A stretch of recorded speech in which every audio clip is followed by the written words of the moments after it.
অনেক চড়াই উতরাই পেরিয়ে দীর্ঘ প্রতীক্ষার পরে বিএনপি তাদের 237টি আসনে আগামী ত্রয়োদশ জাতীয় সংসদ নির্বাচনের প্রার্থিতা ঘোষণা করেছে, তালিকা প্রস্তুত করেছে। মজার ব্যাপার হচ্ছে, এই যে প্রার্থী তালিকা চূড়ান্ত করেছে, যদিও বলা হচ্ছে এটি প্রাথমিক তালিকা, তারপরেও বলা চলে, ধরে নেওয়া যায় যদি তাদের চূড়ান্ত প্রার্থী তালিকা। এই চূড়ান্ত প্রার্থী তালিকায় যে সমস্ত ব্যক্তিদের 2-1 নাম না বললেই নয়, যাদের নাম এসেছে এবং যারা বাদ পড়েছে তাদের 2-1 সম্পর্কে একটু কথা বলা দরকার। অন্য কারোর ক্ষেত্রে আমাদের আপত্তি নেই। বিএনপি যাদের নামের তালিকা প্রকাশ করেছে তাদের প্রত্যেকের প্রতি আমাদের শুভকামনা থাকলো, একজন বাদে। একজনের প্রতি আমরা শুভকামনা জানাতে পারি না, কারণ তিনি জুলাই গণঅভ্যুত্থানের প্রকাশ্য বিরোধিতা করেছেন। জুলাই গণঅভ্যুত্থানের তিনি গাদ্দার। জুলাই গণঅভ্যুত্থানকে তিনি খাটো করার জন্য এমন কোনো কথা নাই, এমন কোনো বক্তব্য নাই যা তিনি দেন নাই। জুলাই যোদ্ধাদেরকে তিনি টুকাই, রংবাজ, চাঁদাবাজ, রাস্তার ছেলে ইত্যাদি ইত্যাদি উপাধিতে ভূষিত করেছে। তিনি জুলাইকে কালো শক্তির একটি ক্রিয়া বলে আখ্যায়িত করেছিলেন। সেই কিশোরগঞ্জ 4 আসনের যাকে আমরা পাগলা বলে এক নামে যাকে পাগল আখ্যায়িত করা হয়েছে, সেই ফজু পাগলা, এই ফজু পাগলাকে বিএনপি তাদের প্রার্থিতার নাম ঘোষণা করেছে। এই ব্যাপারে বিএনপির অন্য প্রার্থীর ক্ষেত্রে আমাদের কোনো কথা নাই। এই প্রার্থীর ক্ষেত্রে আমরা যার পর নাই হতাশ হয়েছি। বাংলাদেশের মানুষের নিন্দার মুখে, তাদের সমালোচনার মুখে বিএনপি কিন্তু আজ থেকে 2-3 মাস আগে এই ফজু পাগলার প্রার্থিতা, এই ফজু পাগলার সমস্ত সদস্য পদ 3 মাসের জন্য তিনি স্থগিত করেছিলেন। তিনি এমন কিছু বক্তব্য দিয়েছেন, তিনি বক্তব্যে বলেছেন যে তারেক রহমানও আমার আগে ফোন দিয়ে সরাসরি আমার কাছে ফোন দেওয়ার সাহস পায় না, আমার মিসেসকে ফোন দিয়ে আগে আমার মিজাজ মর্জি যাই না লয়, তারপরে আমাকে ফোন দেয়। সেই ফজু পাগলাকে, সেই ফজলুর রহমানকে বিএনপি কিশোরগঞ্জ থেকে নমিনেশন দিয়েছে, তার কানের শীষের টিকিট দিয়েছে। ফজু পাগলা ছাড়া কি বাংলাদেশে কিশোরগঞ্জে আর কোনো নেতা ছিল না? বিএনপির কি নেতার এত আকাল করে গেছে এরকম একজন বিতর্কিত ব্যক্তিকে ডেকে এনে নমিনেশন দিতে হলো? অন্য কারো ক্ষেত্রে কোনো কথা নেই। ফজলুর রহমানকে নমিনেশন দেবার কারণে বিএনপিকে আমরা নিন্দা জানিয়ে রাখলাম, প্রতিবাদ জানিয়ে রাখলাম। এই জাতীয় লোককে নমিনেশন দিয়ে বিএনপি ভালো কাজ করে নাই। এই কাজটা তাদের সঠিক হয় নাই, এটি তাদের ওয়াইজ ডিসিশন হয় নাই। রুমিন ফারহানা এবং ফজলুর রহমান দুজন কিন্তু একই সূত্রে গাথা, তবে দুজন একই লাইনে হাঁটছিল, একই হাসিনার গুণগান, শেখ মুজিবের বন্দনা, ফ্যাসিবাদের বন্দনা। রুমিন ফারহানা বাদ গেলেও কোন লাইন দিয়ে, কোন খুঁটির জোর দিয়ে ফজলুর রহমান ঢুকে পড়লো আমাদের মাথার ভিতরে ঢুকলো না, আমাদের মাথায় বুঝে আসলো না। এর ভিতরে বিএনপির কিছু হেভিওয়েট প্রার্থী তারা বাদ পড়েছে। কেন বাদ পড়েছে সেটি বিএনপি ভালো বলতে পারবে। মোয়াজ্জেম হোসেন আলাল, যিনি 2 দিন আগে আমাদের নিষিদ্ধ চেয়েছেন জামাত ইসলামকে, আবার তিনি পুনরায় ঘোষণা করেছিলেন যে জামাত ইসলামকে নিষিদ্ধ করতে হবে তাদের যুদ্ধ অপরাধের দায়ে। এরকম তেল মারার পরেও, এরকম ওয়েলকাম করার পরে, ওয়েলকাম বুঝতে পারছেন তো, তেল কর্ম আর কি, এটা করার পরেও মোয়াজ্জেম হোসেন আলাল কেন বাদ গেলেন সেটি আমাদের বোধগম্য নয়। আরো বাদ পড়েছেন ওই যে আপনাদের মনে আছে কিনা যে বিএনপির নেতা কর্মীরা যদি মুতে দেয় তাহলে বাংলাদেশ ভেসে যাবে, সেই মুতকাণ্ডের মূল হোতা শামসুজ্জামান দুদু ভাই, তিনিও বাদ পড়েছেন, তার নামও ঘোষণা করা হয়নি। ডক্টর ইউনূস স্যার মজার মানুষ, সত্যি মজার মানুষ, কিভাবে মজা নিতে হয় উনি জানেন। আসলে না আরো অনেক জ্বালাইতে পারতো ভারতকে, ভারতের চোখে চোখ রেখা কথা বলছে না, ভারতের এতদিনের 12টা বাজায় দিতে পারতো। পারতেছে না কেন জানেন? নিজের দেশের মধ্যে ওই যে ইটিং সিটিং মিটিং চলতেছে গত 1.5 বছর যাবত, এদের নিয়ে ব্যস্ত, ভারতকে জ্বালাবার সুযোগ পাইতেছে না। বহুদিন পর সেই সুযোগটা চলে আসছে। কি যে জ্বালাটা জ্বলবে দেখবে, পুরো ভারতের মিডিয়া ঝাঁপায় করবে জাকির নায়েক সাহেব যখন এখানে আসবে। আমি তো মনে করি জাকির নায়েক সাহেবকে বাংলাদেশের নাগরিকত্ব দেওয়া উচিত, বাংলাদেশের নাগরিক করে নেওয়া উচিত মিস্টার জাকির নায়েককে। মনে আছে আপনাদের ওই যে মোহাম্মদ আলী ক্লে বক্সার, উনি যখন মুসলমান হয়েছিলেন, খ্রিস্টান থেকে মুসলমান হয়েছিলেন, মুসলমান হওয়ার পর বাংলাদেশে আসার পর বাংলাদেশের নাগরিকত্ব দেওয়া হয়েছিল মোহাম্মদ আলী ক্লে বক্সার, উনাকে বাংলাদেশের নাগরিক করা হয়েছিল। কোন আমলে জানেন? জিয়াউর রহমানের আমলে, শহীদ প্রেসিডেন্ট জিয়াউর রহমানের আমলে উনাকে নাগরিক করে নেওয়া হয়েছিল বাংলাদেশে। আমাদের উচিত হবে ডাক্তার জাকির নায়েককে বাংলাদেশের নাগরিক করে নেওয়া, তাহলে ঠিক মতো একদম জায়গা মতো মরিচ দেওয়া যাবে। চিন্তা করছেন কত বড় সাহস? তারা বলতেছে ডাক্তার জাকির নায়েককে তাদের হাতে তুলে দিতে। এর অর্থ কি জানেন? তারা কি বলতে চায় একটু চিন্তা করলেই বাইর করতে পারবেন। তারা বলতে চায় আমরা শেখ হাসিনাকে দিয়ে দিতে রাজি, তোমরা যদি ডাক্তার জাকির নায়েককে দাও। এটাই বোঝা যায়, কারণ কি ওরা তো জানে আমাদের দেশের সবচেয়ে বড় অপরাধী তাদের দেশে, তাহলে তারা কোন মুখে ডাক্তার জাকির নায়েককে চাবে? তার অর্থ কি জানেন? ওরা চাচ্ছে বাংলাদেশ থেকে এরকম কোন প্রস্তাব দেখ যে ঠিক আছে আমরা দিয়ে দেবো ডাক্তার জাকির নায়েককে, তোমরা শেখ হাসিনাকে দাও। আরে ও ভাই, 1000টা শেখ হাসিনাকে দিল তো ডাক্তার জাকির নায়েককে দেওয়া যাবে না, উনার সমানও হইতে পারবে না। 1000টা হাসিনা উনার পায়ের নখেরও যোগ্য না। এটা কেন বুঝেন না? উনি কে আর শেখ হাসিনাকে? আরে একজন শেখ হাসিনা বানাবার জন্য বেশি কিছু না, কিছু অংশ আর্মি, কিছু অংশ র্যাব, কিছু অংশ পুলিশ যদি এক করতে পারেন, এরকম শেখ হাসিনা জন্ম দেওয়া যায়। একটা না 100টা। কিন্তু একজন জাকির নায়েককে কি জন্ম দিতে পারবেন? ওই পুলিশ র্যাব মিলিটারি দিয়া না, ওইটা জ্ঞান চর্চা করতে হবে, জ্ঞানের চর্চা। ডাক্তার জাকির নায়েকের এই মাথাটা একটা লাইব্রেরি, ধর্ম নিয়ে, ইসলাম ধর্ম নিয়ে, শুধু ইসলাম কেন, আপনি যে কোনো ধর্ম নিয়ে কথা বলেন না কেন, ডাক্তার জাকির নায়েককে যে কোনো ধর্ম নিয়ে প্রশ্ন করেন, সঙ্গে সঙ্গে উত্তর দেবে। শুধু উত্তর দেয় না ভাই, কোন পবিত্র গ্রন্থে কি লেখা আছে, কোন পাতায় লেখা আছে, পাতার নম্বর সহকারে, কত নম্বর লাইনে লেখা আছে, পৃষ্ঠার উপরে না নিচে, সব মুখস্থ বইলা দিতে পারে। আর সেই মানুষটার সাথে অনেকেই শেখ হাসিনা তুলনা করেন যে শেখ হাসিনাকে দিয়ে দেন, আমরা ডাক্তার জাকির নায়েককে দিয়ে দেবো। দেখেন কোন একটা টাইমে ডাক্তার জাকির নায়েক সাহেব আসতেছে, এটা মাথায় রাখেন। সময়টা কিন্তু খুব গুরুত্বপূর্ণ। হ্যাঁ, এদিকে দেখেন না 8টা ইসলামিক দল এক জায়গায় চলে আসছে। কিছুদিন যাবত আমাদের একটু সন্দেহ হচ্ছিল, হেফাজত ইসলামকে নিয়ে আমাদের অনেক সন্দেহ ছিল, শোনা যাচ্ছিল ওনারা বিএনপির সাথে হাত মিলাবে। কিভাবে বিএনপির সাথে হাত মিলায়। শাপলা চত্বরে ওনারা যেদিন আসছিল, কার সাহসে আসছিল? বিএনপির সাহসে আসছিল। মামুনুল হক সাহেব বলছে না, আমরা শাপলা চত্বরে গেছিলাম আপনাদের সাহসে, আপনারা কথা দিছিলেন, যার জন্য আমরা ওইখান থেকে আর সরি নাই। আমরা ভাবছিলাম সন্ধ্যার মধ্যে আপনারা এসে আমাদের সঙ্গে যোগ দিবেন, কিন্তু আপনারা আসেন নাই। আর সেই রাত্রেই নেমে আসে ভয়াবহ হত্যাকাণ্ড। সেই কথা কি ভুলে গেছে হেফাজত ইসলাম? না ভাই, ভুলতে পারে না। 8টা দল আজকে একসাথে আইসা কি ঘোষণা দিছে? দাবি তাদের 5টা, আর 5টা দাবির মধ্যে সবচেয়ে বড় দাবি, যেটা নিয়ে এখন সবচেয়ে বেশি আলোচনা, সেটা কি? গণভোট হবে কিনা। জুলাই সনদপত্রের বাস্তবায়নের আদেশ চায় ওনারা। শুধু আদেশ না, বাস্তবায়নের আদেশ দিতেই হবে, না দিয়া কোনো উপায় নাই। গণভোট দিতেই হবে জাতীয় নির্বাচনের আগে, এই ছাড়া কোনো উপায় নাই। আজকে উপদেষ্টারাও কিন্তু প্রেস ব্রিফিং করছিল, ওনারা প্রেসকে ডাকছে। ওদিক দিয়ে আবার দেখেন গুলশানে বিএনপির মিটিং চলতেছে, প্রেস ওইখানে দৌড়াইতেছে। আবার 8 দল একসাথে হয়ে জামাত ইসলামের সঙ্গে যে প্ল্যাটফর্মে আসছে, ওইখানে প্রেস দৌড়াইতেছে। সমস্ত সাংবাদিক ভাই ব্যস্ত হয়ে গেছে। এই ব্যস্ততার মধ্যে আমাদের উপদেষ্টা আসিফ নজরুল সাহেব কেন ডাকলো এটা বুঝলাম না। উনি ডাইকা শুধু বললো আগামী 1 সপ্তাহের মধ্যে সমস্ত দল যদি একসাথ হইয়া কোনো সিদ্ধান্ত না দেয়, তাহলে সরকারি একটা সিদ্ধান্ত নিবে। কথাটা বুঝেন, কথাটার মধ্যে লজিক আছে। কারণ আপনারা সমস্ত দল মিলা তো আওয়ামী লীগকে সরাইছেন, এক প্ল্যাটফর্মে ছিলেন, একসাথে কাঁধে কাঁধ মিলায়া, হাতে হাত মিলায়া স্বৈরাচারের বিরুদ্ধে যুদ্ধ করলেন। তাহলে এখন কেন একসাথ হইয়া একটা সিদ্ধান্ত আসতে পারবেন না? আর যদি আপনারা সিদ্ধান্তে না আসেন, তাহলে আমরা 1 সপ্তাহের মধ্যে সিদ্ধান্ত দিয়ে দিব। এইটুকুই কথা বলছে। এইটুকু কথা বলার জন্য এই সাংবাদিক ভাইদেরকে কষ্ট দেওয়া উচিত হয় নাই। আপনি স্ট্যাটাস দিয়ে জানাই দিবেন, এটা তো আমরা জানি।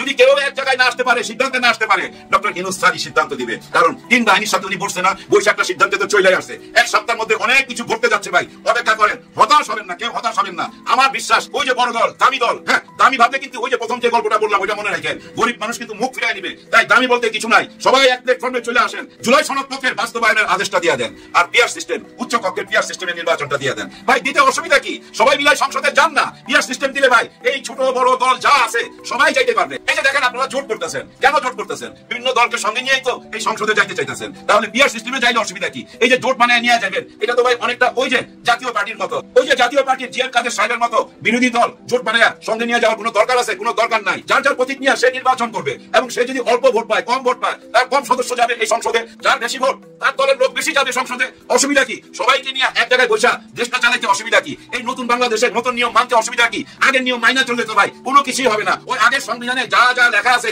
ওগুলো মাইনাই তো শেখ হাসিনা স্বৈরাচার হয়েছিল। সংবিধানের বাইরে কি গেছিল? সংবিধান বাইরে যায় নাই। সংবিধান নিজের মতো করে তৈরি কইরা আইন পাস করে তারপরে স্বৈরা শাসক হয়েছিল। তাহলে ওই সংবিধানটা রাখবেন কেন? কোনো দরকার নাই। তার মানে কি ওই সংবিধানটাকে একটুখানি রদ বদল করতে হবে। আপনারা এই যে গত 1.5 বছর যা যা চিন্তা ভাবনা করছেন, ওই চিন্তা ভাবনার ফসলটুকু তো এই সংবিধানে আনতে হবে। কিছু তো এখানে রদ বদল করতে হবে, না হলে নতুন বাংলাদেশ কিভাবে হবে? তাই না ভাই?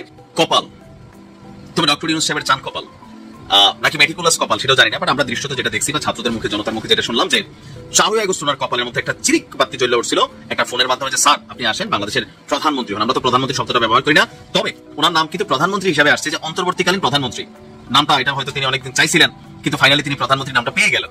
এবার নাম আবার আমরা দিই না, এই নাম এমন ভাবে দেওয়া হয়েছে সারা পৃথিবী দেখতেছে, সারা পৃথিবী।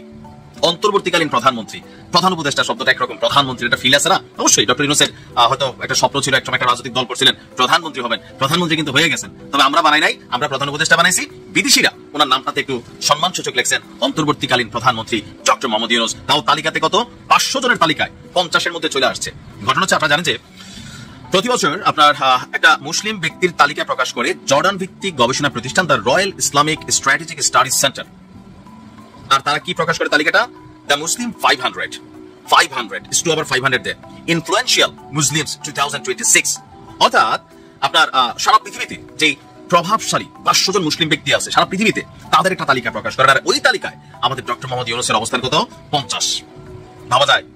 তার মানে কি একবার ফালাই দেওয়ার মতন অবস্থা না। এমনকি তারা ওই তালিকায় সবার স্থান লিখছেন যে তালিকা থেকে বাংলাদেশের অন্তর্বর্তীকালীন প্রধানমন্ত্রী হিসাবে উল্লেখ করা হয়েছে।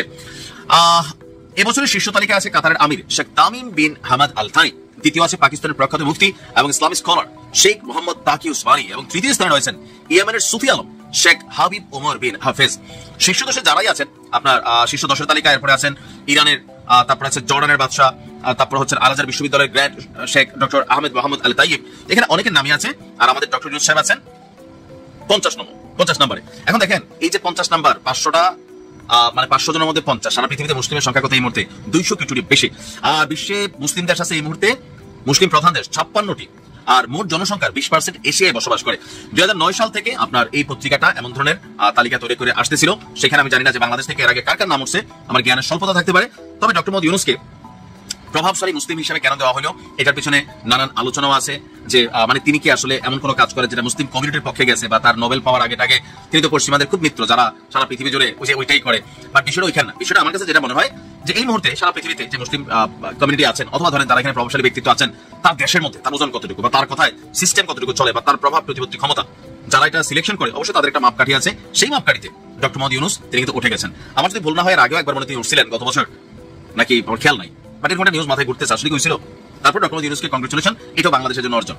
এখন বাংলাদেশে আর অন্য কোনো হুজুর, জামাতের আমির অথবা মামুনুল হক সাহেব আর কেউ কিন্তু এটা পায় না, এটা তিনি পাইছেন। বিএনপির বিরুদ্ধে কঠিন পদক্ষেপ নিতে পারেন প্রফেসর ডক্টর মোহাম্মদ ইউনূস এবং তার সরকার। হ্যাঁ, সেরকম আলামত আমরা দেখতে পাচ্ছি, এবং কিছুদিনের মধ্যে বিএনপি টের পাবে যে ইউনূস কি জিনিস, সরকার কি জিনিস। বিএনপি মজায় মজায় আনন্দে আনন্দে 5 আগস্টের পর চাঁদাবাজি করে আসছে, অ্যাজ ইফ যে বিএনপি ক্ষমতায়। আই রিপিট, চাঁদাবাজি কারা করে? চাঁদাবাজি করে তখন যখন মনে করে যে আমরা তো ক্ষমতায়, আইন আমাকে ধরতে পারবে না কারণ আমরা ক্ষমতায়। চাঁদাবাজিটা এটা একটা ওপেন টাস্ক, ওপেন সিক্রেট, প্রকাশ্যে করে, কিন্তু থানা পুলিশ কেউ কিছু করতে পারে না, কারণ এরা ক্ষমতাসীন, এরা তো চাঁদাবাজি করবি। এটা বাংলাদেশের আওয়ামী লীগ বিএনপি পলিটিক্সে একটা কমন প্র্যাকটিস। তো এই জায়গায় বিএনপি আরামে চাঁদাবাজি করে আসে, কিন্তু বিএনপির 15 লক্ষ নেতা কর্মীর একদম লিখিত দলিল সরকারের কাছে আছে।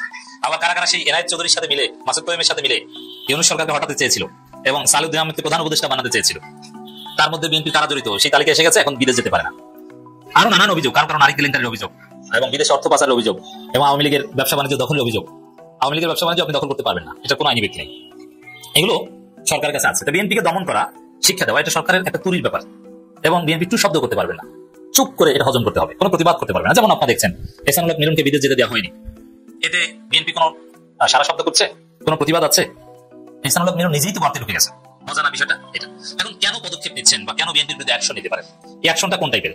এই অ্যাকশনটা আমি বলছি না যে বিএনপিকে গ্রেফতার করবে, ধরবে, পিটাবে, না, এটা না।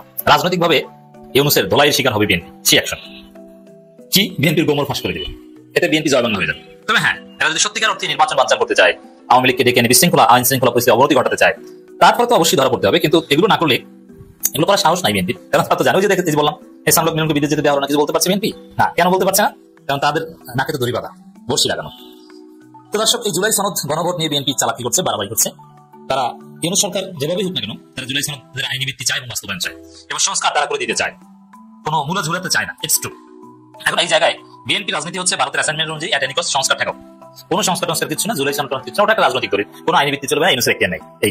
এই জায়গায় বিএনপি সরকারের বিরুদ্ধে অভিযোগ করছে যে সরকার প্রতারণা করছে, ঐকমত্য কমিশন প্রতারণা করছে, বিশ্বাসঘাতকতা করছে, বেঈমানি করছে। তো এই পয়েন্টে বিএনপিকে একটা কঠিন ধোলাই দিবে ইউনূস সরকার, এবং বিএনপি টের পাবে ধোলাই কত প্রকার কি আলামত।